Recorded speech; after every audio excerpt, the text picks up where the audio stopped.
Aujourd'hui, l'Afrique du Sud a affirmé sa position de leader sur la scène internationale. C'est ce qui ressort de la presse sud-africaine qui souligne par exemple que le mot Afrique est mentionné 80 fois dans la déclaration commune adoptée ce matin par les chefs d'État.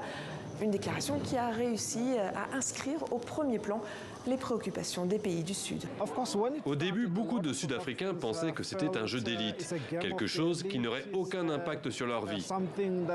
Mais la manière dont l'Afrique du Sud a géré le G20 a permis à la société civile de participer aux réunions. On a vu les enjeux africains, notamment la pauvreté et les inégalités, mis sur la table.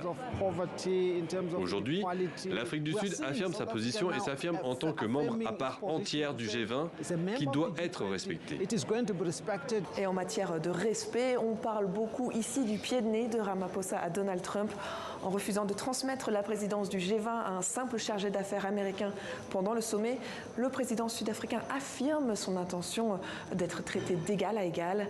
Alors que les États-Unis boycottent le G20, il y a cette sensation ici d'avoir été harcelé depuis le début de l'année, entre les accusations de génocide des fermiers blancs et les tentatives de mettre à mal la présidence sud-africaine du G20.